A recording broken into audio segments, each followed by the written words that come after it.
Assalamualaikum warahmatullahi wabarakatuh. Perkenalkan, nama saya Zaudatul Ulia. Saya merupakan salah satu peserta Latsar CPNS 2024, Angkatan 119 dari kelompok 1. Saya juga merupakan salah satu dosen dari program studi Teknik Industri Universitas Syakwala. Hari ini saya akan mempresentasikan tentang manajemen ASN dan Smart ASN sebagai dosen.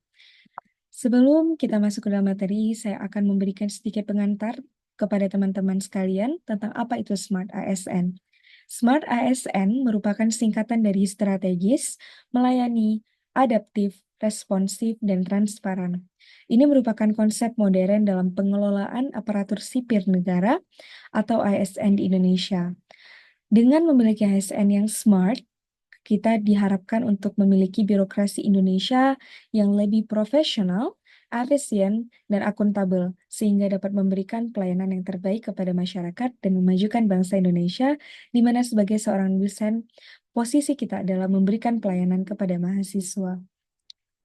Ada 3 isu yang mungkin belum sesuai dengan tujuan pembelajaran Agenda 3 atau Manajemen ASN atau Smart ASN sebagai seorang dosen. Yang kami temui di dunia kerja sekarang adalah yang pertama, penggunaan teknologi dalam pembelajaran yang belum optimal.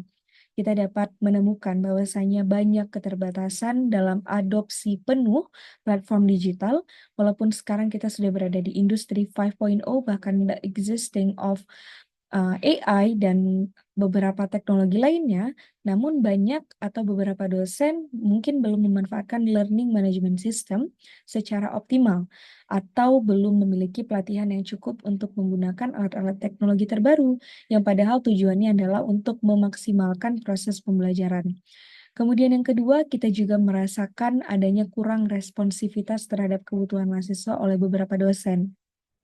Padahal sebagai dosen yang memiliki berorientasi pelayanan, kita memiliki kewajiban responsivitas terhadap kebutuhan mahasiswa, seperti bimbingan akademik atau penyelesaian masalah terkait administrasi perkuliahan, masih kurang cepat yang harusnya menjadi fokus dalam kerangka whole of government yang mengutamakan pelayanan publik yang terintegrasi dan efektif.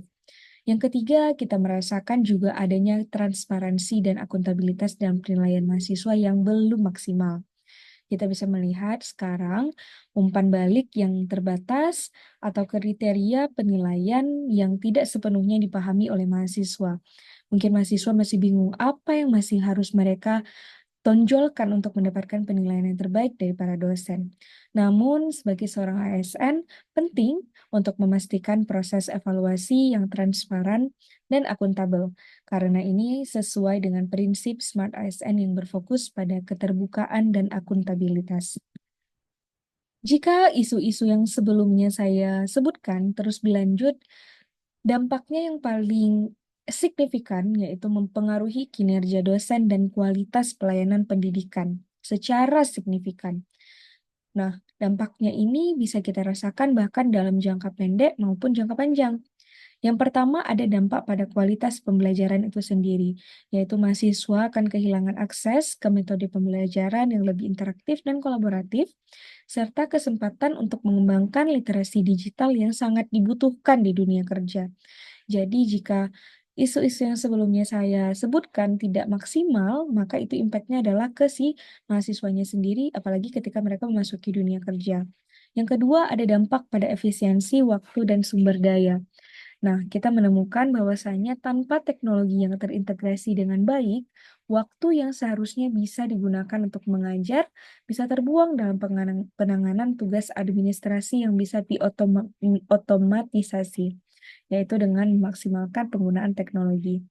Dampak dari ketiga isu yang sudah saya sebutkan sebelumnya, ini bisa melemahkan efektivitas sistem pendidikan, mengurangi kualitas pelayanan publik, dan juga kualitas dari pelayanan publik ini yang diberikan oleh institusi dan menurunkan citra perguruan tinggi dalam jangka panjang.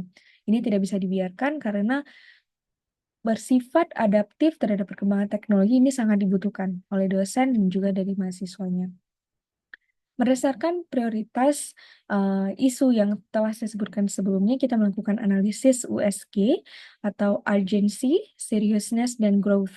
Jadi isu prioritas yang dapat ditentukan adalah berdasarkan penilaian jatuh ke masalah yang kedua, yaitu kurangnya responsivitas terhadap kebutuhan mahasiswa, yang mana mahasiswa merupakan objek dari pelayanan ASN. Solusi yang bisa kami tawarkan untuk mengurangi kurangnya responsivitas terhadap kebutuhan mahasiswa, yaitu gagasan kreatif yang bisa diimplementasikan. Yang pertama, paling penting adalah adanya platform komunikasi terpadu untuk bimbingan dan layanan akademik antara si dosen dan si mahasiswa. Jadi memaksimalkan penggunaan platform digital yang memfasilitasi komunikasi antara dosen dan mahasiswa secara terstruktur dan efisien. Selanjutnya, pelatihan responsivitas dan penggunaan teknologi bagi dosen agar tidak lagi menghabiskan waktu untuk hal-hal yang bersifat administratif dan tidak fokus pada pelayanan ini. Jadi kita mengembangkan keterampilan komunikasi digital, pengelolaan waktu, serta penggunaan platform e-learning dan alat komunikasi yang lebih efisien.